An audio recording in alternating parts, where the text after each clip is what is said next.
And now, it's 10 a.m. Let's just get down to it. And it's time for your sports fix. Strap yourselves in, folks. From two guys who have covered the teams you're passionate about for years. We are professionals. This is Jake Scott and Ben Anderson on 97.5 The KSL Sports Zone. Jake and Ben, 97.5 The KSL Sports Zone. Jake Scott, Ben Anderson. Thanks for making us a part of your day. Thanks for watching on YouTube or KSLSports.com or podcasting. Hello to you in the future. I don't know. What do you imagine our weekend podcaster is doing? Mowing? Yard work? That's kind of the first thing that comes to mind. Yeah. Or some Throw sort of on, chore. You're just like, you got to put headphones in. You know what? And I was talking to Lloyd a little bit about this before the show started. I bet you there's a lot of Jake and Ben podcast listeners that, you know, just got done listening to the Saturday show and then pop on Jake and Ben. Because they're big Christian fans? When they're rolling the minivan to baseball or whatever, yeah, you know, soccer. or soccer. Yeah. Like my daughter's already started practice. There's like tournaments and stuff. Yeah. It's like nonstop. Yeah. So shout out to that listener. I'm imagining just one person doing that. I was going to say, I think our listeners are all pretty high-class people, so they're probably like out on a boat or a yacht or something. Oh, if you're to our show on a boat. If you're rocking the Jake and Ben show in the middle of like Deer Creek Reservoir or whatever, like shout out to you. You're by yourself. I don't know why nobody else. Well, I know why nobody else is on your boat, but I know why you're listening to us. Everybody else is cranking Hall & Oates or something, and somebody's cranking up the Jake and Ben show talking about bozos and whatnot. That's hilarious. I hope somebody's doing that. How's it going over there, Ben? Doing well. How are you? I don't know. I'm in a better mood. Once I found out that Christian Cox is going to be on the show at the top of the 11 o'clock hour, I always like talking to Christian. And camp is open. He's experienced many camps. He's the perfect person to talk to on a Friday. But we're going out of town one last kind of trip before school starts. And I don't know what it is about me. I have anxiety about vacations for some reason. You're going to San Diego. Which is an easy one. Very easy. Short trip. Short plane flight. A lot of fun stuff for the kids. Yeah. Yeah. Easy to get around the town. All things that should make it a pretty stress-free affair. But for some reason, I don't know. It's just a thing about me. And it's not even since I had a family. I've always kind of been this way, which I don't know. I don't get it. But you know what? I'm a pretty demented person. Yeah. Which is fine. Yeah. You'll be fine. You'll have fun. Yeah, I don't like fun. No. I don't like happiness. Did I tell you the story about how, when my wife and I first started dating and a couple years into the relationship, she personally signed me up for pre-check. Yes. And did all the things for me. And I was like, oh, this seems really nice. And she's like, you're horrible. She's like, you're just terrible. You're terrible in line. You do nothing but complain. So she made it easy for you. That's true love. You should have proposed to her right then and there. I did this for you. Yeah, true love. Sure. Absolutely. It's why we're a good yin and yang. But let's not pretend that there wasn't a selfish motivation in all of this. Sometimes not everything is done with, heart eyes. Sometimes you do things to reduce the other person being a pain. You recognize where they're a pain, and they don't want to be a pain. No one wants to deal with you in a line if you're a bad traveler. So she recognizes, A, I'm not enjoying this. B, you're clearly not enjoying this. So she fixed it for you. And yes, it fixed her problem as well. But that's the yin and the yang you're talking about. Right. Which is the proper way to look at it. But I also can't help but, it's a little bit of Marge getting Homer the bowling, or Homer getting Marge the bowling ball that says Homer on it. A little. Like the gift that's actually for him. Yeah. Christian, what's your wife bad at? Nothing. Well, that was a cowardly answer. Let me think. I don't mean bad at. That's a joke. That was a trap. What's her flaw? What's your wife's biggest flaw? If I could change one thing, she's not super social. She likes to stay in a lot. Okay. When we have a free Friday or free Saturday, I'm like, let's go do something. And she's like, let's stay home. Homebody. All right. I am immediately more endeared to her after hearing that fact because she also doesn't like fun. And Correct. That's what we do. We know each other. We can appreciate each other. I like your wife more today than I did yesterday. Me too. Do you still have pre-check, by the way? Another cowardly response. Oh, she bumped that to the next level years later, and we're now clear people, even though I get on a plane like twice a year. Right. Okay. Well, I heard that you don't have to take your shoes off anymore. Oh, I haven't taken my shoes off for a while now. Yeah. You know what? Our airport does it well, though. I have not had that many issues with our airport. The clear is pretty nice. I don't know if I could go back, honestly. Okay. I mean, I probably could go back to just basic pre-check, maybe.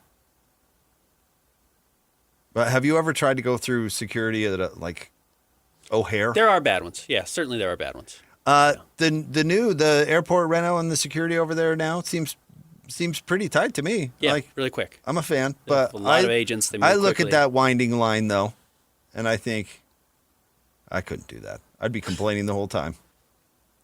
I'm just not a good waiter. Okay. And that's Impatient. all. That's like all traveling is waiting. You get to the airport to wait. You get on the plane to wait. It is. Traveling's horrendous. It is the worst. But you get to the rental car line, and it's like, hey, let's wait some more. it is a miracle to be able to travel. But I'm with you. It's not fun to do. Well, lots of things are a miracle, Ben. I can complain about. You can. I find a way to do it. I sure can. But no, I'm fine. I'm doing okay. If we brought up some stuff that I could be grumpy about, I'd be grateful. Okay. I'm happy that today's when we crown Bozo of the week, and I think it's real neck and neck at this point. Yeah.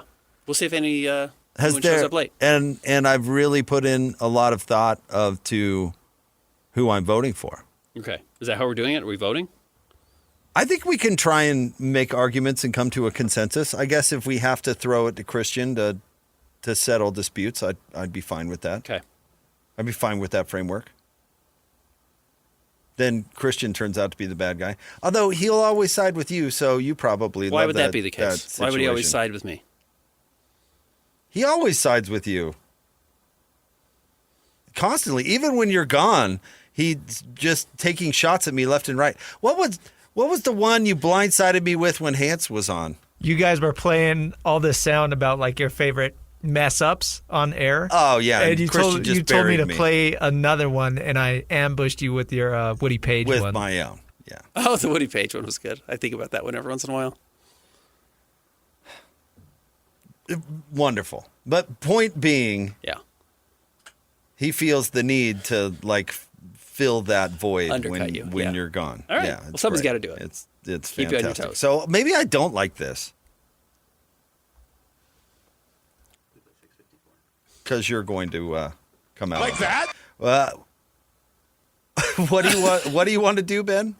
I asked if we could play a cut from BYU, So you're done and ready to move on, obviously. as is everyone listening All right, go ahead. or watching.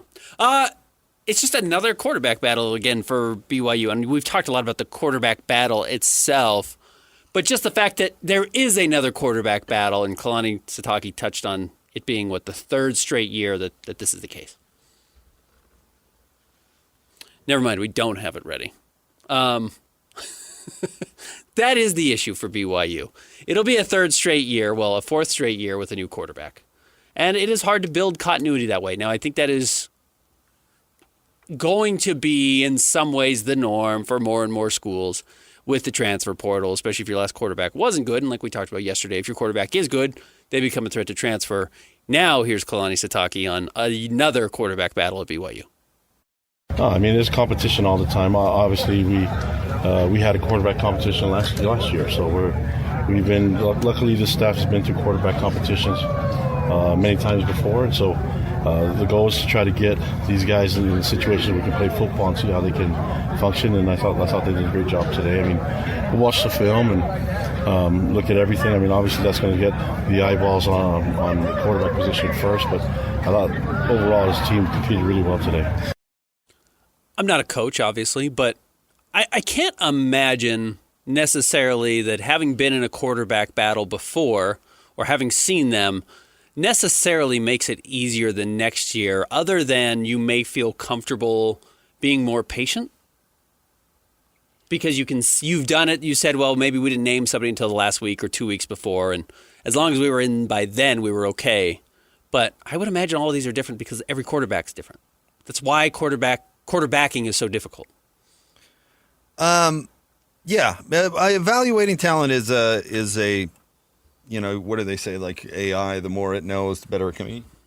I mean, that's evaluating talent, right? So I guess by sheer logic, you could say having to make multiple critical decisions on quarterbacks gives you more experience to make the next one. I would buy into that, I'd suppose. But the problem is, in my opinion, that the queue has been interrupted.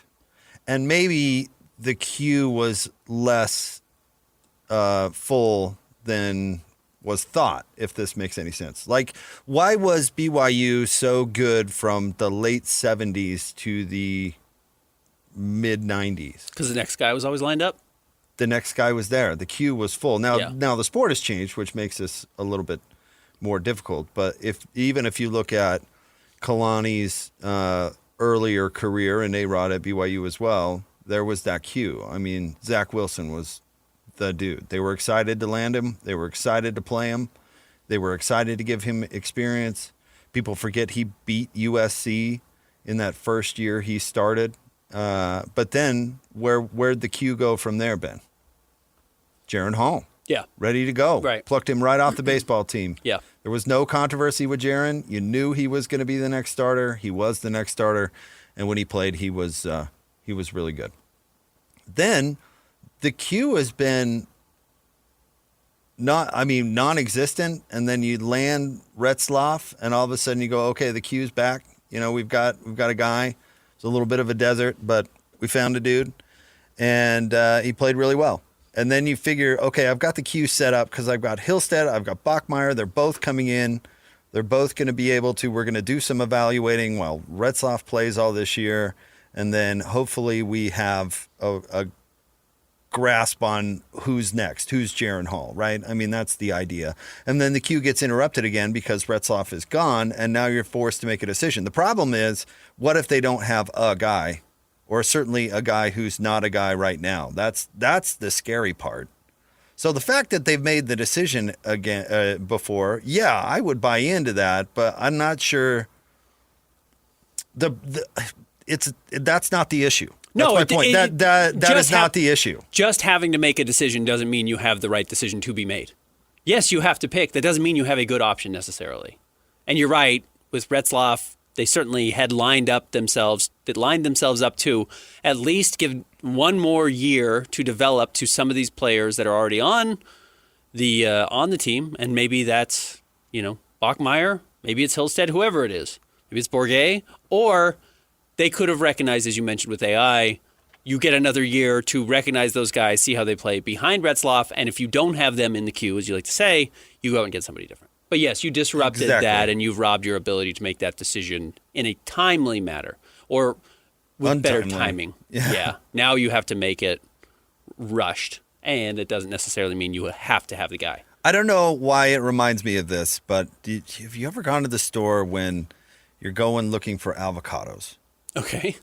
And there's just a big stack of beautiful avocados that you could spend 10 minutes there just squeeze them all, feeling their firmness. Uh-huh. Every single one. Like, I'm going for color. Yeah.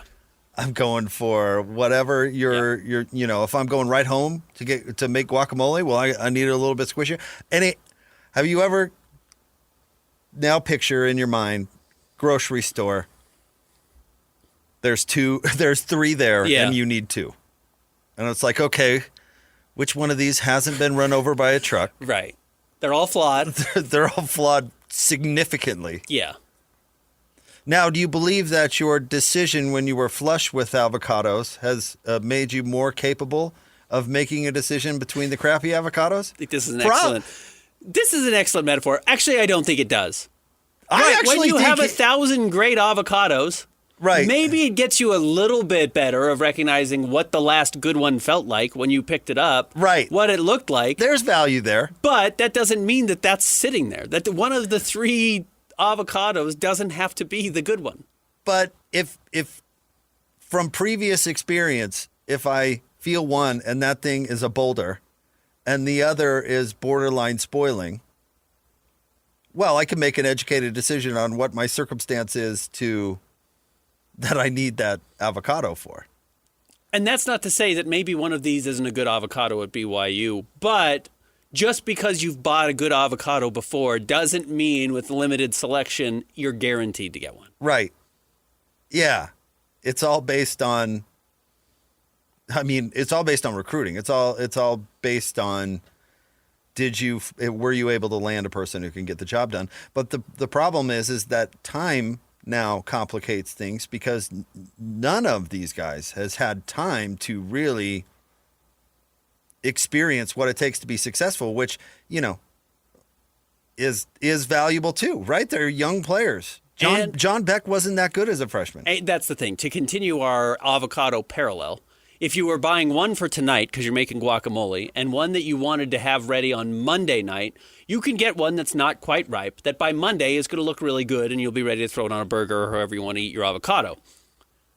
But if you upset the queue and you can't have a good one tonight, you're using the one that won't be ready until Monday on Friday, and you're not going to have very good guacamole. No, you're going to have bunk guacamole. Nobody likes it. It doesn't taste like anything. No. It's hard to peel. You get chunks in there. Yeah. It's not it. So that just might be where BYU is a little bit with their quarterbacks. And that doesn't mean that one of these guys won't be good, but as you mentioned, when you upset the timeline for when these guys needed to be good, you put yourself in a tough situation.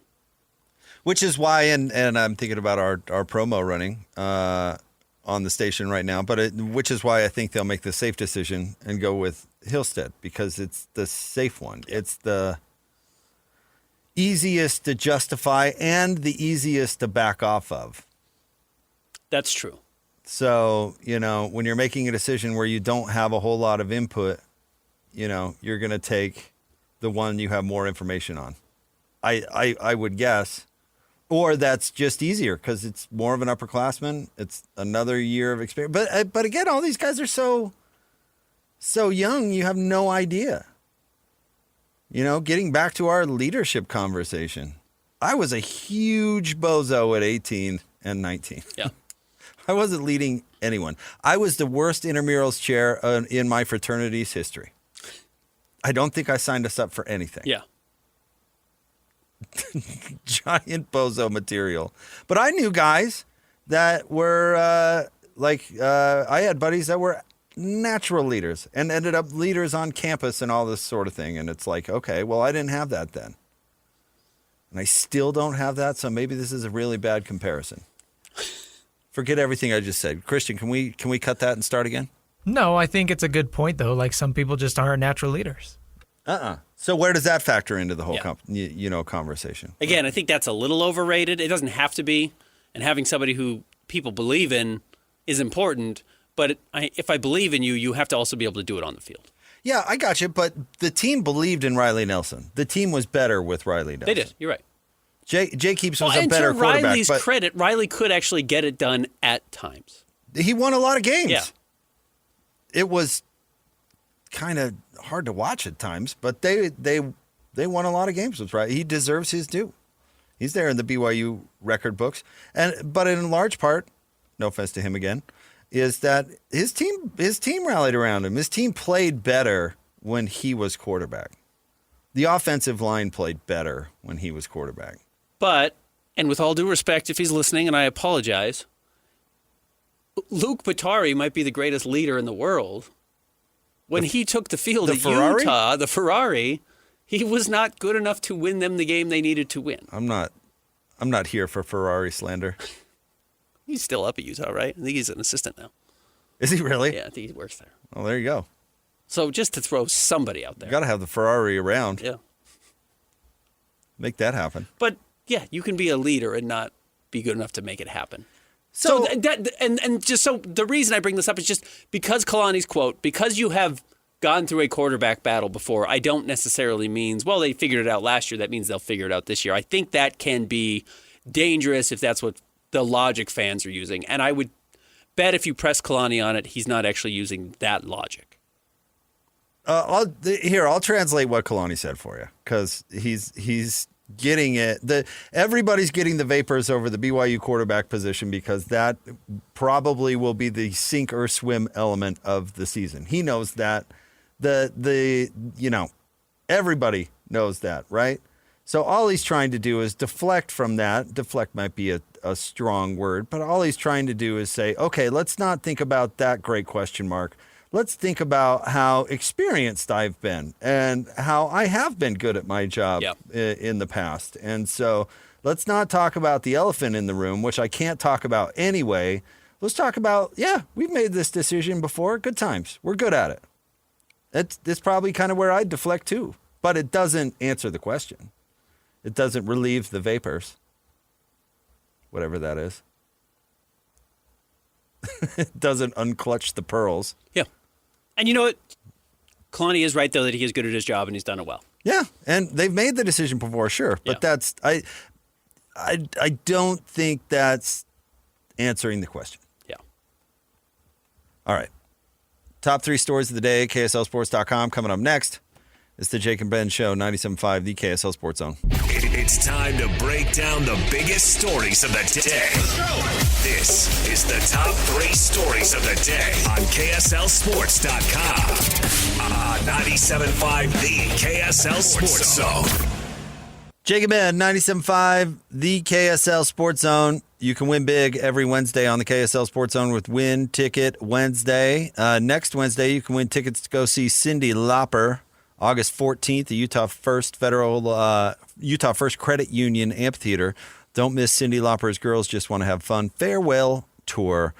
Get tickets now at livenation.com or listen all day on Wednesday for your chance to win. Time for the top 3 stories of the day, KSLSports.com. It's brought to you by J. Brooks Jewelers. Cherish your love. J. Brooks Jewelers. Explore their expertly crafted engagement rings made from the finest materials. J. Brooks Jewelers. All right, Christian, where do you want to start today? Number 1, Utah has a new offensive coordinator in Jason Beck, but it's not new to Devon Dampier, who played in the system last year at New Mexico. Tweaks. Coach Beck is the coach that, he looks for the best out of his players and, he finds a way to get them in their best situation. So, different guys can do different things and we explore those talents. I am curious about that. Will the continuity year after year be a big plus for Devon Dampier? You would imagine it certainly would. The hard part is it's basically brand new for everybody else around him. That was kind of a non-answer, no? I don't know what I learned from that clip. Play that again. Just small tweaks. Coach Beck is the coach that, he looks for the best out of his players and, he finds a way to get them in their best situation. So, different guys can do different things and we explore those talents. Okay, so he said small tweaks. Okay, that's answering the question. Small tweaks. It's not really thoroughly answering the question, I suppose, but that would lead me, small tweaks, that would lead me to believe that if you want to see what Utah's offense is going to look like, truly go back and watch New Mexico last year. The difficult thing with that is if you watch New Mexico last year, a lot of their production, and I didn't watch 12 New Mexico games last year, but when I did watch them, I think they played a week 0 game against Arizona. Am I right about that? Because I remember going back and watching that game. Ted McMillan had, I think, 300 yards. But Devon Dampier was just running all over them. And look, that's applicable because at least Arizona is a Big 12 school, and he was able to flash his brilliance against them.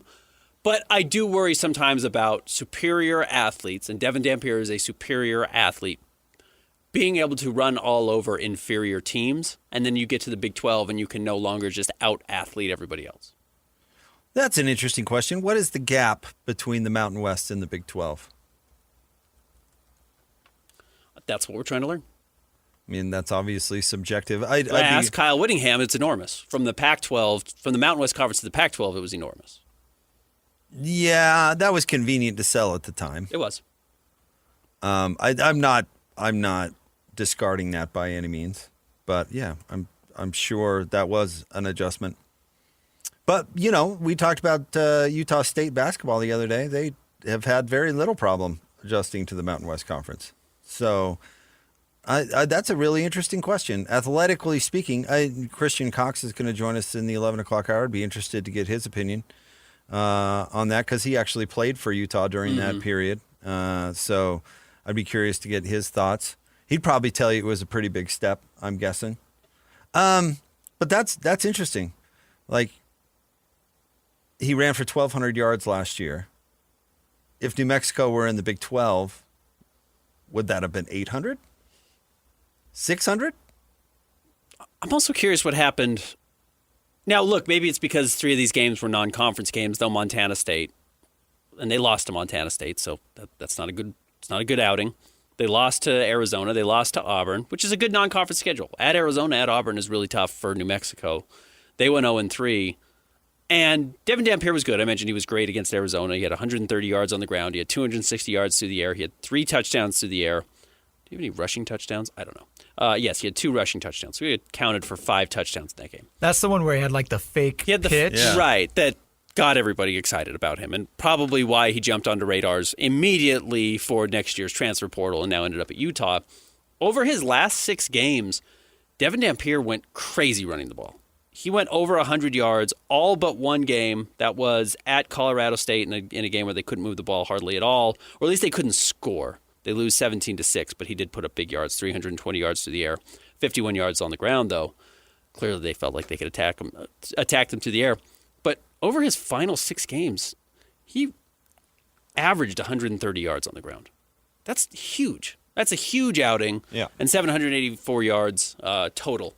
So I'm curious where the change was in that approach. He also had 11 touchdowns on the ground and only 5 touchdowns through the air against 6 interceptions. So there was a shift midseason for him to run more.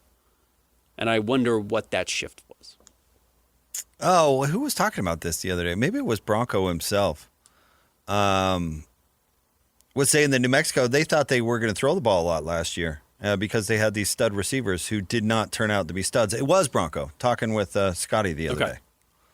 Yeah, he was saying they started out the season at New Mexico last year thinking like, oh, they've got some guys on the outside who didn't turn out to be guys, and then they leaned really into the run game and the zone read. So it'll be interesting to see, I guess, where they start at Utah as opposed to where they finish, which is true about any team. But maybe Dampier can throw it a little bit more than he got credit for last year because they leaned so far into the run. Maybe. Or maybe Bronco's a good coach and recognized what he couldn't do and stopped asking him to do it. Maybe. And maybe it was the receivers. I don't know. Maybe. Yeah, I don't know the Bozo factor on the receivers. That's the thing. I'm just telling you what Bronco said. Yeah. I'm sure the father of said receiver would tell a different story. Yeah. But nonetheless, they were better going with more of the running approach, whoever's issue that was. Worth noting. Well, and look, correlation isn't causation or vice versa. Dampier's 5 best passing games when he threw for more than 250 yards last year, they were 1-4. Yeah, see, there you go. And their one win was against Utah State, 50-45. So it Real was just scorcher. It was a scorcher. But his best passing games, at least as far as raw yardage, they were not good. I would also say, and look, this is where I believe in the correlation. Every time he threw for more than 250 yards, he also had 2 interceptions. Meaning when you let him throw the ball, he throws the ball away. He gives it away. Mm-hmm. That's not all that reassuring.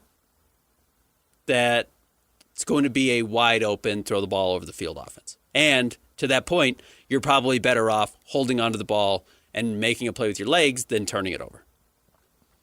Or just handing it off to your running back. By the way, in games when he had fewer than 250 yards passing, he had 1 total interception. Yeah, right. Over 7 games. That's a big deal. That's a big, big difference. Over 250 yards, he had 5 games, and he had 11 interceptions. I think you're overselling that, Ben, because Witt's fine with turnovers. Witt loves that. He's been fine with those Especially over the years. quarterbacks. So I don't know how relevant that is. Throwing the ball all over the field. What's next? Number 2, former Jazzman Johnny Juzang signs with the Minnesota Timber Jazz. According to Sham Charania this morning, it's a 1-year deal. I'll be curious if it's a non-guaranteed 1-year deal, fully guaranteed 1-year deal. You may not know about that. But good for Johnny. I don't believe you. What do you not believe? That you said good for Johnny. I like Johnny. You guys notoriously don't like each other. Do I not like Johnny? Well, you called him fat. I never called Johnny fat. To his face, and he didn't like I it. called George Niang fat. Oh, yeah, it wasn't Johnny. No, I'm mixing up George Niang. I don't know why I pictured George Niang in my mind. Oh, I don't good care, for Johnny. I don't care where George Niang goes. I don't care where fat George Niang goes. Oh, no, where's George Niang? Go He's play in still Europe. in... He's in Boston. Yeah, he got that's traded right. for Kristaps. And they hate him. Oh, no, Johnny Juzang. No, I'm stoked for him. Johnny has other. Kyle, I don't know why I read things. that as I'm reading it right now, Johnny Juzang. I was thinking George Niang. No, you do not have a beef with Johnny Juzang. No, I like Johnny. I take that back. We actually talked to Johnny last year At camp. at camp. Johnny's a funny guy. No, he's a great story, too. Yeah. No, I'm cheering for Johnny Juzang. He is the most Southern California bro. He is pure LA. He's that guy. But he can really shoot the ball. And I actually think there's some potential. He's got great size. He's 6'7". He's 215. He's a high 30s shooter. And you know what? Good for Johnny. He has really evolved his game. Coming out of UCLA, he started at Kentucky. He was a huge recruit. Coming out of UCLA, he was like, I'm going to get to the mid-range and shoot over you. Kind of Cody Williams-esque. Uh-huh. And he's realized, like, well, my ticket is to just make threes, which is a little bit the boring part of the NBA right now. But he recognized it. He did not fight it. He embraced it. He did 2 probably really, really unexciting years in the G League, playing for the Stars. Got a much bigger chance with the Jazz last year on his 4-year deal that he signed. Only the first year was guaranteed. And then has turned it into another season, at least in the NBA. And look, I think the Timberwolves need him. I think they need a shooter like that coming off the bench. So that will be beneficial. He will look good there. Shoot. Like that? Play hard. And be pleasant to have around. Don't be a headache. Absolutely. And you know what? A guy like Johnny Juzang could certainly make it. When the Jazz acquired Jeff Green, it was really funny to look into his history because he's got size, skill, and you look that he never stayed with the same team 2 years in a row. Yeah. I think it's happened since, but at that point in his career, he had never stayed somewhere really 2 years in a row. I was like, God, I wonder why that is. And then a couple of months later, it's like you hear rumors like, "Oh, Jeff Green, this isn't working." Yeah. I mean, what did he last 3 months with the Jazz? Was it even that long? They just waived him. I think they waived. No, we were doing the show together. They waived him right before the Jordan Clarkson trade. Which was December 23rd, 2019. You and I were doing pre-half and post. That's right. And they signed Rajon Tucker that same night. And they got rid of everybody. They were just like, yeah, Jeff's gone. Ed Davis never going to play anymore. Oh, man, that didn't work. And who was the guard they signed? Oh, the dude who, I'm forgetting his name. The guy who, his story's amazing. He escaped from Africa. Who was that? Oh, yeah. High draft pick? Yeah. By the Nuggets. Anyway. Sorry, Ben. No, you're fine. I know exactly who you're talking about. He was super Emmanuel interesting. Mudiay. Yeah, Mudiay. He was super interesting, too. He was more enjoyable than I expected him to be. More than Jeff, I thought. Regardless. Oh, Mudiay, a different planet than Jeff. Good for Johnny Juzang. Yeah. We'll see if it works out for him and what type of money. Really happy Jared Butler got a camp invite with the Phoenix Suns. Oh, your favorite player meets your least favorite team. That's going to be an interesting conflict for you. Yeah. Who do I root for? I don't know. All right. What's next? Number 3. Did you guys catch that Hall of Fame game last night? I watched every second. Really? No. They fumbled the opening kickoff, went to a review immediately, and I immediately got the midseason NFL woes of just like, oh my gosh. There's so many reviews. I love football, and sometimes it is so chunky and so clunky. And look, every sport is. But when I don't have a rooting interest, which of course I didn't have a rooting interest, A, I don't have one in the NFL period, but B, a rooting interest in the Hall of Fame game, which I don't like the field they play on. It doesn't have the atmosphere that a traditional NFL game does. Obviously, it's a very small field that they play behind the actual Hall of Fame, right? So it already feels a little flimsy, and they immediately go into A, quality of player is not there, hence fumbling the opening kickoff. And then B, the review, which is these refs are trying to prove that they belong to. So it's like watching a summer league game. And my interest level dropped. Though Trey Lance played awesome. He looked really good. Surprised we didn't see Sione Vaki for the Lions. Yeah.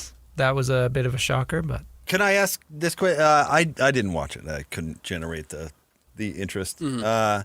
Even though, with my fantasy football draft coming up, I probably should dial in. But nevertheless, Ben, let me ask you, how did they fumble the opening kick? Was it the returner who just muffed it, or what? No, what happened? So they put a defensive player. They explained it, because I'd be lying if I could tell you who the 80th guy was on the preseason roster for the Detroit Lions. I think they said they put a defensive guy back there for a chance to return kicks. And he did catch it, but he got hit and ran right into the back of somebody and fumbled the ball. Let me ask you this, because this is totally, I'm not talking about review. That's an absolute disaster. Get review out of sports. But imagine, Ben, that you are trying to make an NFL team. The NFL team asks you to go do something completely unnatural. Now add into the fact that it's the first NFL game of the season. It's the Hall of Fame game. Yep. You're just trying to make the team, and they say, go return kicks. Can you imagine how, one, nervous you would be, and two, how much more nervous you would be once you realize that there are 11 people running as hard as they can to take your head off? Fumbling in that situation, you may say, like, oh, the quality of play wasn't there. I see your point. Completely forgivable, in my opinion. 100% understandable. I can't even imagine. They're like, hey, Anderson, go return kicks. Wait, what? I've never done. Get out there. This is the way you make the team. And exactly. I'd be so nervous. And that's the I hard wouldn't even part. be able to catch it. Are you kidding? Is that, it's probably smarter to just fair catch. We'll start the drive. But you're trying to earn a job. You're trying to make the team. I've got to make a play. I've got to show that I can make a play here. So not only do I have to bring this ball into play, I have to do something with it, which means I can't just angle for the sideline. I can't just trot, and they're never trotting into 15 yards. You're certainly not getting that. But, you're not playing it safe. So, you're out there trying to do something. And then, because you're playing with 10 other bozos on the field, you might not be the one who makes the mistake. There might have been a design for how to return that ball, and someone doesn't block the right person, and all of a sudden you're having to rearrange what your plan was. So, I don't envy them. I'd be so nervous. Be like, my dream is literally on the line right now. The NFL did last night implement the Hawkeye technology, which will measure first downs instead of bringing the chains out, and it looks exactly like tennis majors, where the camera zooms in over the top of the ball and it shows you whether it was over the line or not. The Hawkeye technology will now tell you whether it has made the chain or not. Wow, I'm trying to decide if this is going to be a cat in the wall or actually a good idea. If it speeds up the game. Like, the fat guy running out there with the chains does seem a tad time-wasty and old-fashioned. And made up, right? I get the idea. Walk one of the yardage lines, grab the chain link there, and as long as you put it there, it'll translate from wherever you were on the sideline out to where you're measuring the ball. The ball's made up where they're putting the ball down. So this should speed up what is an otherwise purely flawed falsehood that this was ever accurate. So I don't care if it's accurate, but it should speed up the process. Christian Cox joins us at the top of the 11 o'clock hour. We'll have more coming up next. Jake and Ben, 97.5, the KSL Sports Zone. Who's got it better than us? Your home for the best sports coverage in Utah. You're listening to Jake Scott and Ben Anderson on 97.5, the KSL Sports Zone. Jake and Ben, 97.5, the KSL Sports Zone. Nominate the youth sports volunteer you know for the Hercules Hero of the Week. Submit your nomination at kslsports.com/contests and listen every Thursday afternoon to JJ and Alex for the winner. Help us celebrate the efforts of those volunteers making an impact with the Hercules Hero of the Week. Sponsored by Hercules First Federal Credit Union and Beehive Meals. Hey, Ben, things have been pretty rosy with the commies since they got new ownership there in Washington. Yep. And last week, wasn't it President Trump who was telling them to change the name back? He was. Yeah. And holding their new stadium hostage. Yep. Well, bad news today, Ben. Wide receiver Terry McLaurin has requested a trade, according to Adam Schefter. And, well, probably rightfully so, right? He is not... He's not being paid like a top 20 wide receiver, maybe top 15 wide receiver, but he is certainly a player of that quality. I think we've talked some labor stuff recently, and how the leagues are different, and how the unions are different. I think most people, when they see players holding out, think negatively of the player. And I think that's true in some sports more than others. Agreed. In football, I get why it all seems out of touch. In football, the players get steamrolled so badly, it's tough for me to hold it against players for holding out and demanding new contracts. Because what happens if Terry has just an average year? And I'm sure he doesn't think that, but what happens when that happens? Mm-hmm. He gets replaced and then he's out. It's not like he gets made whole. In the NBA, if you have an average year, you're still going to get that contract. So if an NBA player is holding out and demanding, and it's interesting, we don't see holdouts in the NBA basically at all anymore since they created the rookie scale, because it always used to be the rookies holding out, if you remember. Mm-hmm. But in football, listen, Terry's hot right now. Speaking of my illustrious fantasy football team, I had him last year. Oh, okay. I followed him closely, and he was awesome. Yeah, he's good. I mean, we can give Daniels a lot of credit, and he was terrific as a rookie. But McLaurin was awesome. He had a great year. Go get it. You got to, and do it now, because the commies have got to pay somebody, because they're not paying Daniels. So they don't really have that big-time excuse, Like the Chiefs could part ways with Tyreek Hill in part because they're like, look at what we're paying Mahomes, dude. We gotta figure out, how we're gonna invest our salary cap or whatever. McLaurin needs to go for it now. I don't blame him at all. By the way, the commies have said they're not going to trade him, and he's been put on the physically unable to perform list, so it means he's not getting fined, because he did report to camp, but he's like not participating. He's like signing autographs and stuff. So the commies are saying they'll shelve him. McLaurin is now saying he requests a trade. No way he leaves Washington, but I'll be surprised to see. I'll be surprised if the commies don't cave in some way, shape, or form. They will come to an agreement. I agree with you. I'd be surprised if they move him. He's making a little less than $20 million a year, which, yes, in practical numbers, everyone's like, yeah, just take your money and shut up and play football and get it.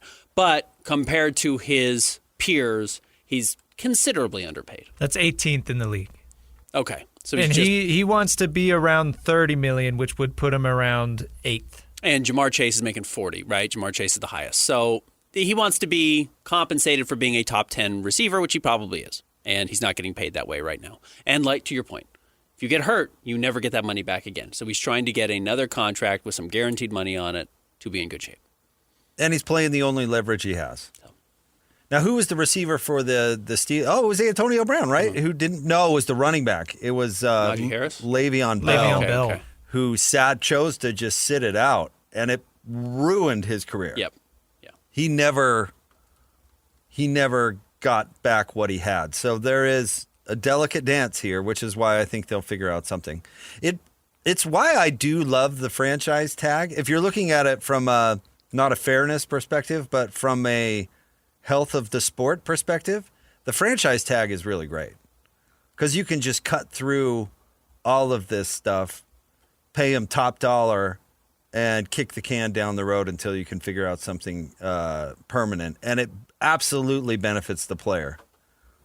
Maybe the team a little bit more, but look at how much money Kirk Cousins has made.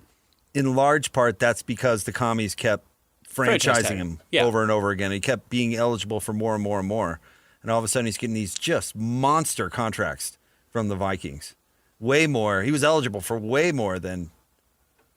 Anyway, so it does work out for the player. But I love the franchise tag. Usually it's great. Usually it cuts right through this stuff. And the player probably is a little bent about it. The team's a little bent about it. But the team wants the player wants long-term money. But the team doesn't want to pay as much that year. But the brilliance of the rule is he has to be paid the average of the top 3 players at his position. Is it that top 3? Is that who it is? Is that right, Christian? It's either 3 or 5. Yeah. It might be 5. You're right. But you average that all out, and that's what the player gets. Yeah. Like, that is big dough. It is. Yeah. I mean, in this situation, we're talking about $40 million for the highest paid receiver right now in the NFL. So you're be talking about 36 a year. He's only making 20 now. You're right. That's tough to swallow for him because he didn't get extended money. But he said, yeah, but I doubled my salary for one season. For 1 year? Yeah. So, but they can't, I guess. This is an extension that he wants, so you can't really franchise him. It's average of the top 5 or 120% of their previous year's salary, whichever is higher. Whichever is higher. So in this case, it would be the average of the top 5. Because that makes sense, because then you would just go out there, and if you wanted to, so let's say you did have Jamar Chase, you would just franchise tag him over and over, and you would get a discount. Because he's set to make 40. If you were going to say less, or if you were to do the average, and obviously everyone makes less than him, you would save cash that way, and that's not really fair either. So, yeah, but the brilliance of it is if you're Jamar Chase, the team is just signing you. And also, and this is why some people don't like unions, this is how unions are supposed to work, right? McLaurin is looking out for everyone else as well. While it seems selfish that he's looking out for himself, by not making less money and by upping his money, the next guy has to make X amount of dollars as well. I see your point, but this is actually the union not working. This should not be necessary. This whole exercise, if the union was good and doing its job, this would not be necessary in the slightest. Guaranteed contracts would be guaranteed. The system would be different. Well, that's never happening. That's a different animal altogether. The union is terrible. Maybe this is somewhat altruistic for McLaurin because he's trying to help the union, but this is not the union helping him. Well, the union, being in this situation in general is an area where the union has failed. Yes, but that's a totally different conversation about guaranteed contracts in the NFL, which we know are never coming. It shouldn't be necessary for one guy to walk off the job just to be able to get paid his worth, considering that it's not guaranteed. If things are guaranteed, it's a different topic altogether. But this should not be necessary. If the union was doing its job, this would have been fixed systemically. But yeah, that would have had to start day one. All right, we've got Christian Cox coming up next. Excited to talk to the former Ute. It's the Jake and Ben Show, 97.5, the KSL Sports Zone. The sports you love, the teams you can't live without. Get a sense of urgency! This is Jake Scott and Ben Anderson on 97.5, the KSL Sports Zone. Jake and Ben, 97.5, the KSL Sports Zone. Jake Scott, Ben Anderson. Time to talk some college football. We could talk some NFL too.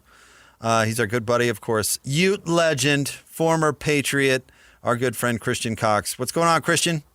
What's going on, Jake? How we doing? Good, buddy. How about yourself? I'm doing pretty well. Just another busy summer with a lot of children, so life's pretty good. Christian, we were talking about this yesterday. It's different than when you played. How quickly can a transfer quarterback come in and become a quote-unquote leader in a locker room the way Utah has preached Devon Dampier has? It's a whole different world. It's kind of odd to me. It's 2025. I'm 15 years removed from college football, and now I really sound like the get off your lawn kind of guy, the old man who's hasn't played in forever. But it's completely different. I think in this circumstance, Devon had played in the system, and so his OC is who brought him. So someone like that would obviously acclimate a lot faster.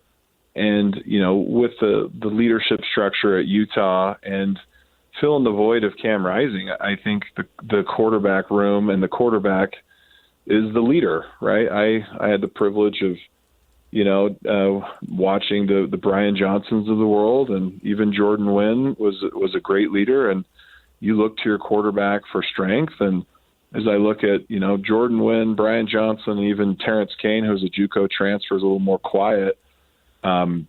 Brian, of all three of them, and Jordan actually had this. He had a charisma about him, and he had some shoulder issues. But Brian commanded that team. He had a lot of years, but he had a deep understanding of Andy Ludwig's offense back in 08, 09, and 07, 08. And so as you look at Coach Beck and Devon, there's a marriage there, and I think these players want a quarterback because they've been missing. They've just had for the last 2 years this Cam Rising saga and cloud over them for the last 2 years. They're just looking for someone to look to lead them. And from all reports, it sounds like Devon is doing a great job. And you get in spring and start spinning the ball and making good throws, and it's really easy to win over a locker room if you are the guy. And it'll be really easy to see as you hear in interviews, but you hear more in fall camp because it's going to be more revealing in the ones and twos and the ones-on-ones in fall camp on how good Devon is scrimmaging, but they don't really have another choice. And I think it's awesome that he is such a good leader and blending into the team, but it is very clear that this whole Utah team, not just the offense and defense, they're looking for a leader, and Devon seems to be fitting the bill for that.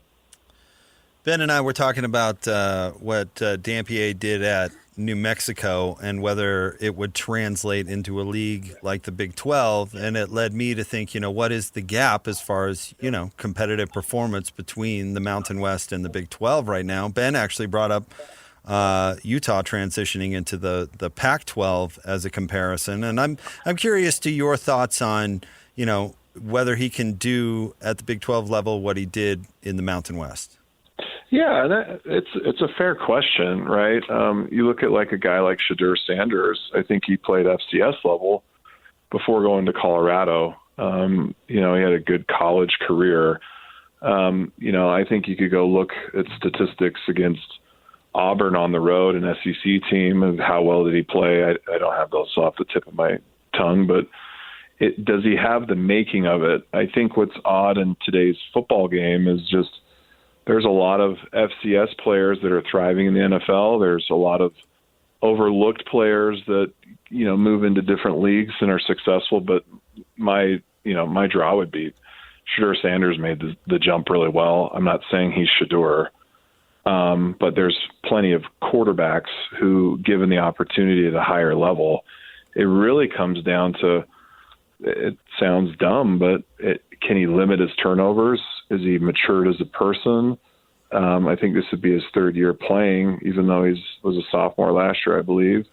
And so there is a jump in college in processing when you go from being in college football for, a spring, a fall, a season, another spring, another fall camp, and then a season.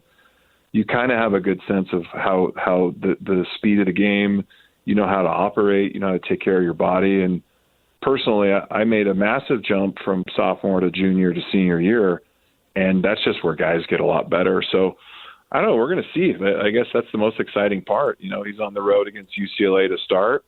Cam Rising surprised us if you actually think back to his career. Like, he got hurt early against USC, and then he sat out and bounced around and had a little chip on his shoulder. And, when he was fully healthy on the road against Florida and you saw that offense move up and down the field, it was exciting. And I think Utah fans are just what we've been through the last, 2 or 3 years. We haven't had an explosive offense. And the quarterback position is so important in today's game, and you have to score points. You can't live in the Iowa days of just playing great defense and hope you win with good defense and special teams. You need a good offense, and those were when we played Caleb Williams and USC in the Pac-12 championship. That was one of the neatest games ever. If you think about the score of that, I think it was like 55-28 or whatever. It was explosive plays, and offense actually won the game. And Utah fans, I think, are just starved because there's been no continuity, no real offense. Obviously, Andy got fired, and it's going to be fascinating to see. I think Coach Beck was ranked 4th in total offense at New Mexico last year, and one could say, it's just New Mexico. It's just Utah State. But those are great programs, and the schemes are the same. Urban was running a great offense at Bowling Green before he brought it to Utah, but he took that same scheme and took it to Florida and was successful, and the same scheme and coaching staff to Ohio State. So I think the framework is probably the most important part, but Devon's going to be the key because you can't win college football games without a quarterback, and Utah fans have felt that the most the last 2 seasons. As a defensive player, how do you view the RPO? Yeah, the RPO has kind of evolved some, but it really boils down to the quality of the quarterback, right?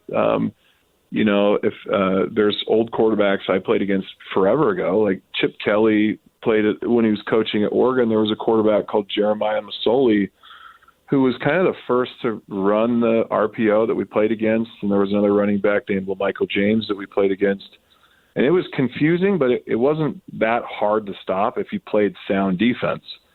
TCU in its heyday with Andy Dalton, they were running the RPO way well advanced. And why it was so good, Andy Dalton was 4 years in that program as a starter, and the season we caught him both years was his junior and senior year. So he was more evolved. He knew the offense. He didn't make mistakes, and it was hard to follow as a defender. So the RPO, again, it really comes to it's speed and space. It's can your 11 guys actually do their job and be in position? And, when we played against, Rich Rodriguez in Michigan in 2008 on the road, they introduced the RPO that Pat White ran at West Virginia, and we shut it down. But that defense was phenomenal. That was, Paul Kruger, Koa Misi, Mike Wright, Sean Smith, Robert Johnson. They were just sound. Gary Anderson was the DC. Kalani was the linebacker coach. Ran just sound defense. And so I'm more excited that we haven't seen an RPO offense in a long time. Andy was more pro style, and that fit Kyle's methodology. Zone read, G lead, guards pulling, power offense, power, control clock with the running game, but the play action with the right quarterback could get some gashing plays. And where Andy's, whole thing fell apart is it was just you didn't have a mobile quarterback who could threaten with the ground game. And so, again, I think I'm more excited about the season. I have no expectations on the season. Obviously, there's a lot because Kyle's, is this his last year? Does he have more years? When's the handover of power to Morgan? But for the first time, I'm more interested in the offense than the defense this year because we've been starved for good offensive play, and it was a very challenging year to call and watch as a fan. In a lot of ways, the Big 12 is a new league, right? New teams together. And after watching Utah's first year and in year two for BYU, what's your impression of the league? What kind of league do you think this is going to be? Yeah, it's kind of interesting because I felt like when it all came together, I was like, this is more a basketball league than a football league, right? Because you're like, you got all these good basketball schools packed together in Kansas and Texas Tech, and Utah's basketball program is not on the up and up. It's on the down, but hopefully Alex Jensen can fix that. But football was a surprise, right? Like you get schools like Arizona State that, if you remember the Arizona State-Utah game, that was kind of a pivotal game because that's where Cam got re-injured. And you didn't know how good Arizona State really was. And the Scadaboo kid was a good runner, and they ran a good scheme. But they ended up having a great season. You thought Iowa State would be better, and they were okay. BYU had a phenomenal year last year. Can they repeat that this year? You don't know. Baylor, who's been historically good, they started out terribly, and I think they won like 7 games to end the season and got bowl eligible or whatever it may be. And Kansas State, who you thought would be good, they've kind of had a great year and then fell off the map. And TCU has been historically awesome, was just kind of okay. So it kind of feels like unknown. It feels like Yahtzee, really, because the powerhouses you thought would be great last year actually were terrible, like the Oklahoma States, and Utah ended up, falling way short of expectations. And so I don't know. And I think that's what's exciting. It's a conference of a bunch of quality football programs, but you don't know who's going to come out on top. Kansas, surprised, had an okay year, and I think it's a little arrogant, and I think we all fell victim to this as Utah fans to say, oh, we're going to come into this from the Pac-12 and we're just going to own the market. And there's a little egg on your face because that wasn't the case at all. And it's a more challenging league than it looks on paper. It's a quality league, and maybe it's like the old WAC days. I don't know. It's just like it's like 16 teams and survival of the fittest. And it's going to be really interesting based on Utah's schedule if they can actually compete and be the top, because they're used to that. But you're in a new league. You haven't done it yet. So you got to go earn the respect of the league by winning, not by talking about it. Who was the best tackle you ever lined up against, and what makes Spencer Fano and Caleb Lomu so good? Oh, you know what? We'd have to look him up. There was a couple guys, but there was an Iowa State tackle I played against. The Raiders picked him up. I think it's Osamele. This was 2010, so we'd have to look up the stats on this, but it was the only tackle legitimately. I think this guy was 6'7" and 335 and played in the league for a lot of years. I legitimately couldn't move. I wiggled around the guy, and it was almost like I was Danny DeVito and this guy's Arnold Schwarzenegger, and I just was held with one hand, and I couldn't get around him. And we played on the road against Notre Dame and played against a lot of good tackles, but going back off memory, that guy was maybe the strongest and freak athlete and had a lot of years in the league. But yeah, I think he was 6'7" and 240, but I didn't know how good he was because he was a junior and he'd kind of come out of nowhere. I think he was a JUCO transfer and then end up playing a league for a long time. So we'll have to go look that one up. But yeah, that guy was freak athlete. But as you look at Lomu and Spencer Fano, they're athletic. They can move.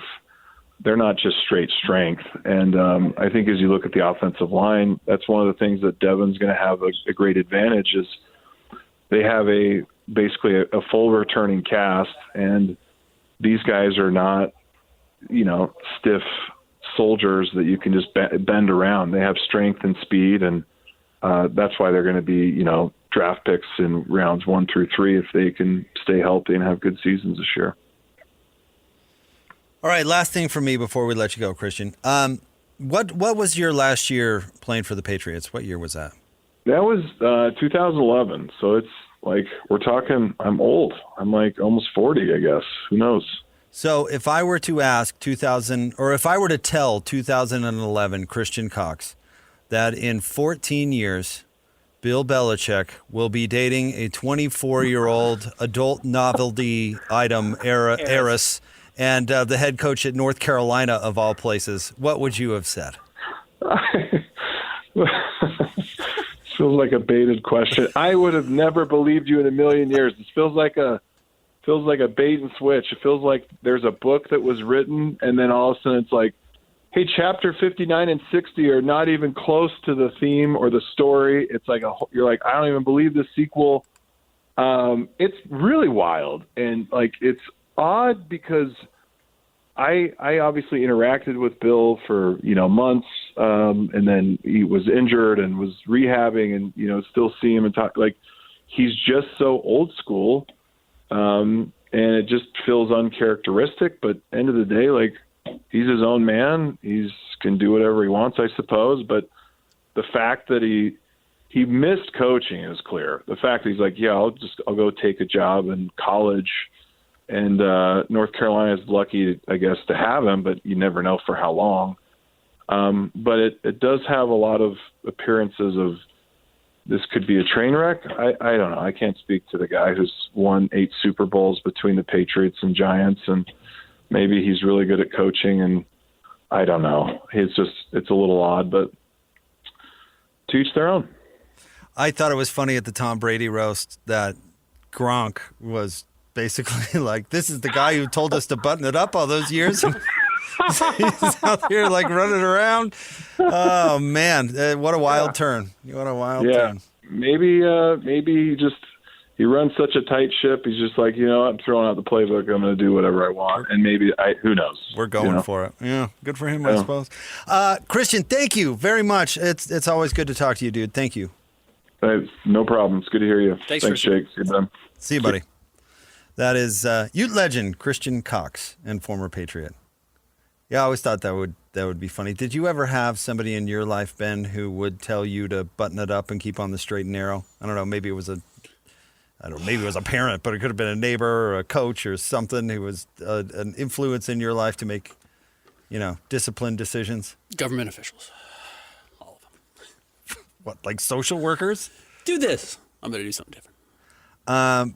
But anyway, I have somebody pictured in my mind. And then imagine that person a short 15 years later is like... Off the rails. Off the rails. Yeah. Yeah, teachers, whatever, that you realize like, oh, I had a...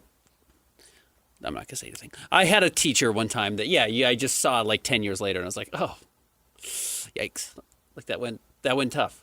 But Bill Belichick's telling all his players for years, like, keep it a button up, guys. Yeah. Don't have a noisy personal life, all this stuff. And then all of a sudden, that's the guy dating the adult novelty heiress who's significantly younger than him. And she's also a PR person who's doing a real bang-up job.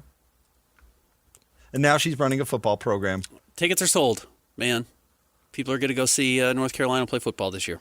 Who's the big winner in this is certainly Bill's kid. If he gets the job. Well, that's what the deal was, right? Things change. All right. Stay tuned. We'll have more Jake and Ben coming up next. 97.5, the KSL Sports Zone. Whether it's the Jazz, Utes, Cougars, or Aggies, these guys have got you covered. Time to eat, fellas. You're locked on to Jake Scott and Ben Anderson 1, 2, 3, move it. on 97.5, the KSL Sports Zone. Jake and Ben, 97.5, the KSL Sports Zone. Jake Scott, Ben Anderson. Want to remind you, Hans and Scott, are going to be hanging out with good folks from Mountain Land Supply. They're going to be chatting about the Valley View Open Golf Tournament. Raises thousands for the Giving Hope Foundation. So make sure and stay tuned for that coming up.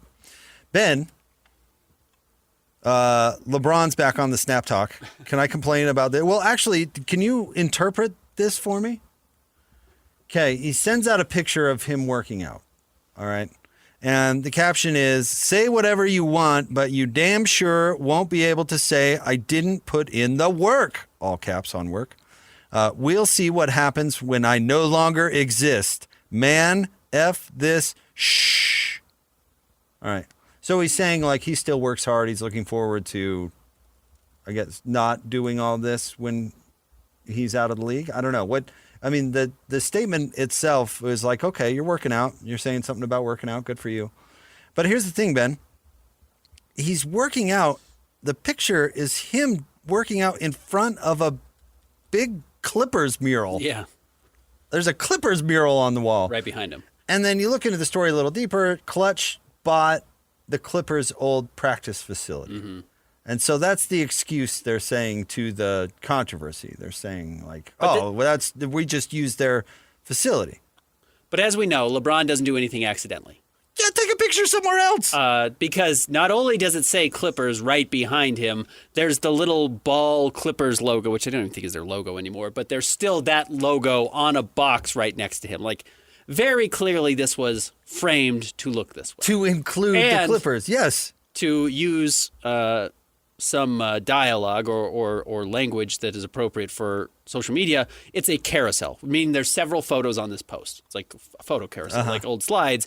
And this was the first slide he chose, so when you see it, you see the Clippers thing right away. He could have chosen any, I think he has 10 or 12 photos in this carousel.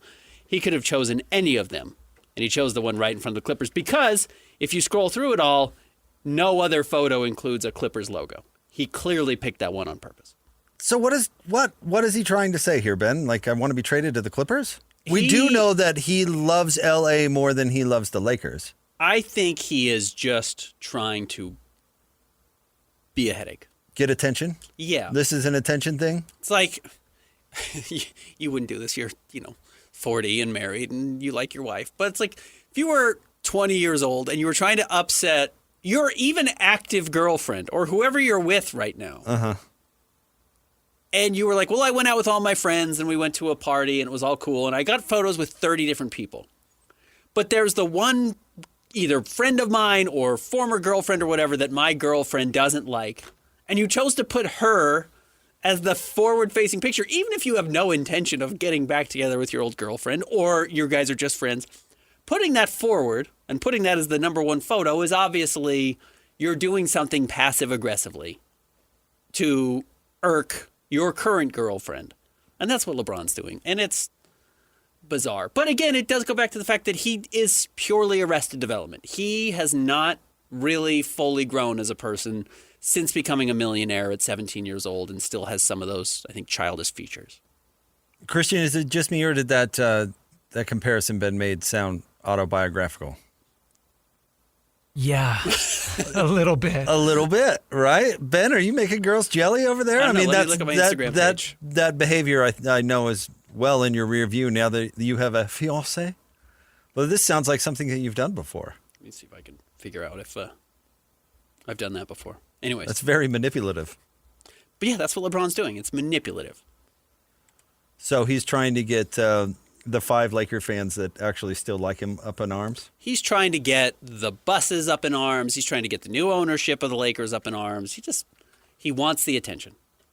Which you say you're LeBron, you have the attention. Let me ask you this. But he really does not want to share it with Luka. I think that's very clear. If the Clippers traded for LeBron, would they sell out the Intuit Dome?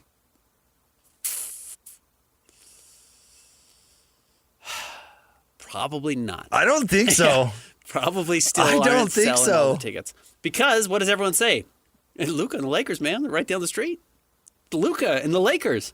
Yeah, we're going to crypto. Yeah, the Clippers don't register. And this is what will be interesting with LeBron, because LeBron has his fans. You were saying today your For You page is all Kobe stands. You know what I mean? Yeah. People moved on. With all due respect, Kobe left, and then they became a LeBron organization. And when LeBron leaves, they're going to be a Luka organization. And when Luka leaves, and they did it with Kareem, and they did it with Magic. Well, they did Jerry West to Kareem. They did Kareem to Magic. They did Magic to Shaq. They did Shaq to Kobe. They'll do Kobe to LeBron, and they'll do LeBron to Luka. I don't know if they ever did move on to LeBron. That's an interesting.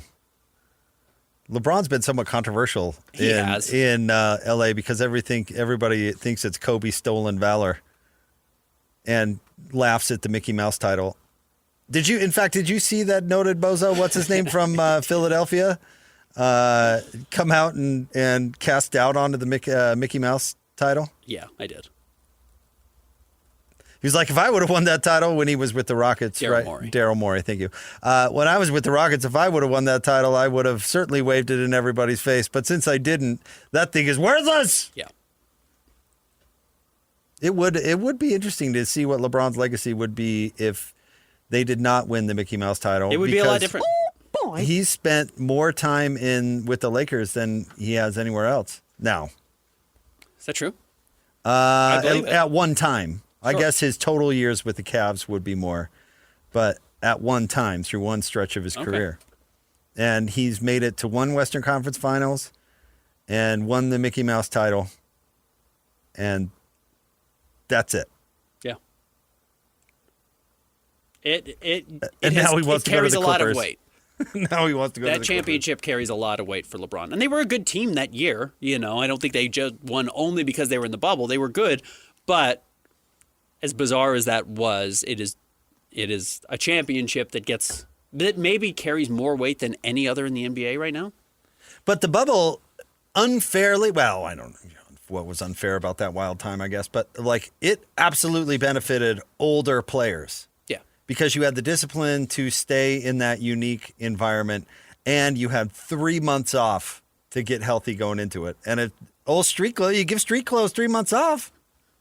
He's coming in ready to roll. Yeah, you traded everyone but the Suns, because remember the Suns went 8-0 and still missed the play-in, or they still didn't make the playoffs. That's when they instituted the play-in, right, for the first time. The Suns went 8-0 and still did not qualify for the playoffs. But maybe that's why they made the play-in. I can't remember. But everyone else kind of treated it like a preseason, because they played back-to-back-to-back games. For the first time in NBA history. They were playing 3 straight nights just to make up some of the games. But yeah, you could go back to the hotel. You didn't have to travel. You're never getting on a plane. You could jump to the ice tub immediately and stay there all night. Yeah, it did benefit some of the older teams. It benefited older players. And the Lakers, as a result, treated it as a preseason to warm up for the playoffs, and then they were healthy. And LeBron was super disciplined. I mean, if you remember the bubble and all the chaos that was going on, the Lakers were the team that didn't have the chaos. They were super disciplined. But I still don't give them any credit for winning that title. I don't give the Dodgers any credit for winning the World Series that year either. All right. But they won. They've won since. The Lakers have not. The Lakers have not. The Dodgers have. Well, last year, right, is the only time. Anyway, Daryl Morey casting doubt on it I thought was pretty hilarious. But yeah, what's LeBron doing? So you just think sowing chaos. Yes, and that's what all of this is. And that's what LeBron has unfortunately devolved into, which I think is relatively uninteresting. Look at me, guy. Yeah. He's always been look at me, guy. But we do look at you. You're LeBron. You're arguably the greatest player who's ever lived. Just like have some grace about it.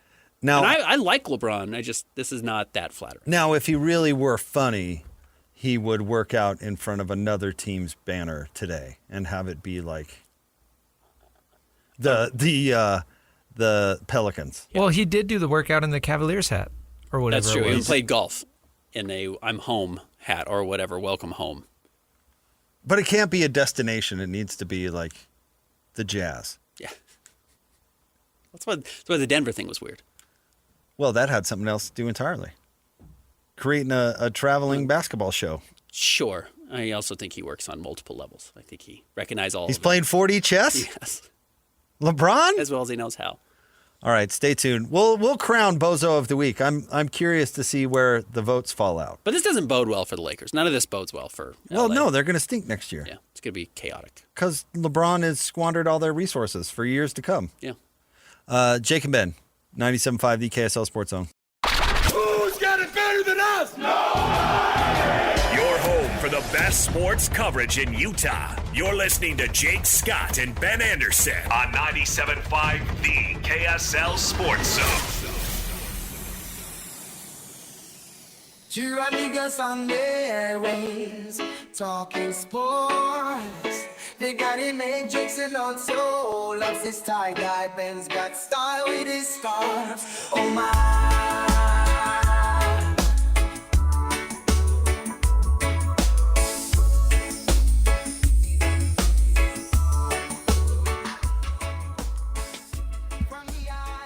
Jake and Ben, 97.5, the KSL Sports Zone. Jake Scott, Ben Anderson, wrapping up another week. Hans and Scotty are coming up right around the corner. But Ben, it is Friday, and so we've got to award the Bozo of the Week. Okay. This is a new bit Ben and I are launching. We are collecting nominees throughout the week, and then we award the winner on Friday. This week we have two real contenders. It's our first ever split decision. Yeah, really, split decision. We've got Marcus Morris, who was arrested for fraud because he was trying to scam casinos out of money, or just wrote a bad check. I don't know. It bizarre. How much money did you say it was for, Ben? It was like 300 grand, 250 grand. Yeah, 115 with one, 140 with another, something like that. Remarkable Bozo behavior, only to be maybe outdone by Gilbert Arenas, who is our other nominee, who was running an illegal poker game inside of a house he rented.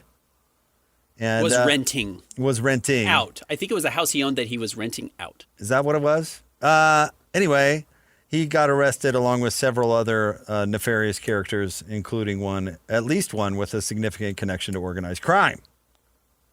So there, Ben, did I leave anything out on the two nominees? No, I think you're right. Where is your mind at? What are you thinking in this judgment moment? Because this is a tough one. I'm happy to explain my line of thinking. The latest update, quickly. Okay. With Gilbert Arenas is he says he's not going to jail. This is a quote from Gilbert Arenas. Good luck in court. I'm pretty sure I ain't going to be there when it's starting to go because, I'm snitching. So he says he's going to rat these guys out so he doesn't end up going to jail.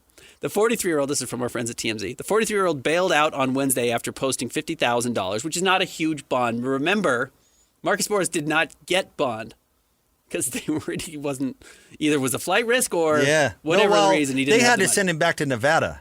He got extradited. Has he been released since? He has. Yeah. So that was what that is. But he did spend 2 days in jail. Gilbert Arenas revealed authorities took his passport before springing him, although he says you have to have two passports. You think I'm dumb? That's a crime. Yeah, I think that is a crime. Yeah. That's going against a court order. So there's some Gilbert. Did he literally say, "You think I'm dumb"? Yeah. Yes, I do, actually, Gilbert. Yes, I do. Who am I most worried about? No, who's the biggest bozo? Not who you're worried about. This is how I'm trying to parse this out a little bit. I actually think the person who's going to be in the most trouble here, or the person who this reads is actually in the most trouble, is Marcus Morris. Because, again, do you not have $250,000, which, who among us? But none of us played in the NBA for 10 years and made $100 million like you did. So how would you not have $250,000 right now? That's my fear for Marcus, is that this is a sign of much bigger things. Truly, this is par for the course for Gilbert Arenas, and he does always seem to wiggle out of things. So my vote is for Marcus Morris, though historically, Gil is the much bigger bozo. And likely, not likely, we know faces much more serious charges. He could do 15 years in jail if this goes against him. We're pretty close, actually. Okay. We're pretty close. Yeah, the more egregious crime is probably Gilbert Arenas. Yeah, absolutely. If he did more than just rent out his house. So that is indeed true, but I feel like illegal poker games go on everywhere, and there are a lot of them. You know what I mean? And maybe it's true bozo behavior that he's the one who got caught. So maybe that's something to think about. But I'm going with Marcus Morris as well, because just the sheer bozo factor of thinking that you can scam a casino, of all places. You know what I mean? Of all places, you think you can scam a casino. Their whole existence is about preventing scams. You know what? Like it's about taking your money. They pour more resources than any other industry in the world into preventing scams. You know what I mean? Yes. And there's actually significant legal oversight to make sure that not only are the gamers not scamming, but the casino itself is not scamming. Yes. Like they go to great lengths to make sure that all sorts of things are accounted for. So to think that you could scam a casino is true bozo behavior. What I worry about for Gilbert, however, when he says, and maybe he did just rent the mansion and hosted them there. I don't know if he I reading up on it, it does sound like he rented the mansion for these, which is worse than this is my mansion and somebody was using it and I didn't know what they were doing. A la Carlos Boozer and Prince, and not knowing that Prince was remaking his entire house. But according to this release, on the poker tables themselves, it read Arenas Poker Club. Yeah. That's hard to say. Yeah. I didn't have anything to do with this. I didn't know what they were doing. I'd be willing to bet. See what I did there? Nice. I'd be willing to bet that Gilbert may enjoy making a wager from time to time and may have found himself indebted to some nefarious characters. Okay. And that's how guys get roped in with this sort of thing a lot, right? Is they borrow money from people that you probably don't want to be borrowing money from, and then you end up owing favors, and then you end up in the world and in the scam yourself. That would be my guess. And you know what? I have no idea. I will admit I've broken the law before. When I was probably 20 years old, I got invited to I think $5 buy-in poker tournament at a friend's house, and I went and I played one time. What there was not there was hired armed guards like there was apparently at the mansion for Gilbert Arenas. Is that illegal? It's not. Well, I think what makes it illegal is if like the house is profiting. Okay. Right. They're skimming. Right. They're doing a take off the correct. game. That was not happening I don't think at the place I went to. But no, if you're doing a high stakes poker game, which means that there's millions of dollars in cash that is at one location, and you did not have armed security, you'd be an idiot. Well, then you deserve whatever you get. So Correct. I'm not necessarily gonna hold that one over anybody's head. But this is not, to the point, the casual, let's get together and smoke cigars and have a night away from whoever so we can just play some poker and unwind. But thinking this is more an argument for Morris, too, because if you think of armed security and what Gilbert had going there, that's the business casinos are in. That's their life 24/7. Yeah. You think you can rip them off? I don't think it's happening. So my vote does go to Marcus Morris. Christian, if you were to break the tie, which way would you have gone? I think I'm leaning Arenas, honestly. Okay. You're leaning Arenas. Because of the way that he's handling it afterwards and like making a joke out of it. And then even you were reading Swaggy P's comments yesterday. Oh, yeah, Swaggy's taking over the podcast. You're laughing at the federal government and, joking about having 2 passports. I think that's a slippery slope. I don't think generally the Department of Justice gets involved in things until it's far enough down the road that they reckon they're pretty confident that they have something. And because they don't want to embarrass themselves by arresting a celebrity. Like Diddy. And here's the thing, it's not been a banner decade for the DOJ, but they don't want to arrest somebody and then have it blow up in their face with somebody mocking them. They got Sharif Shah's wife. Farther along than we know as well. There's probably a lot more details that have not come out yet. Gilbert, though, if I were giving him advice, just don't gamble anymore. Let's find another way to entertain ourselves. Well, both of them. Yeah. Both of them probably, yeah, you're totally right. However, I don't know if Marcus's was about gambling. It sounds like it was about he was trying to scam him. That's the way it appears to me. He needs that cash. And to do it to 2 casinos, too, is pretty wild. You think they're just going to be okay with losing $250,000? You think they're in the business of just writing that off? Right. So I'm going with Marcus, though I'm leaving the door open for Gilbert to make this worse.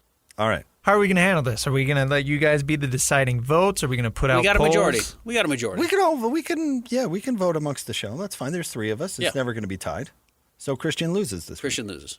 Christian, you're the actual Bozo of the week because you lost. The Christian Esparza Bozo of the week. We could just name the award after him. Yeah, it's the bang, bang, bang. Come on, man. I got it all on record. Bozo of the week. Was that guy our initial winner? Yeah. And the astronomer CEO. And then astronomer was too. Yeah. I need to make a list. It's the bang, bang, bang. Come on, man. I got you all on record. Astronomer Bozo of the week. Yeah. So now we got to add Marcus Morris, Sr. Rough. The marker. All right. Ben will be here on Monday. We will enjoy. What are we talk gonna do, to you Christian? then. What are we doing? Hans and Scott here coming up next. 97.5 Thanks, KSL Sports Zone.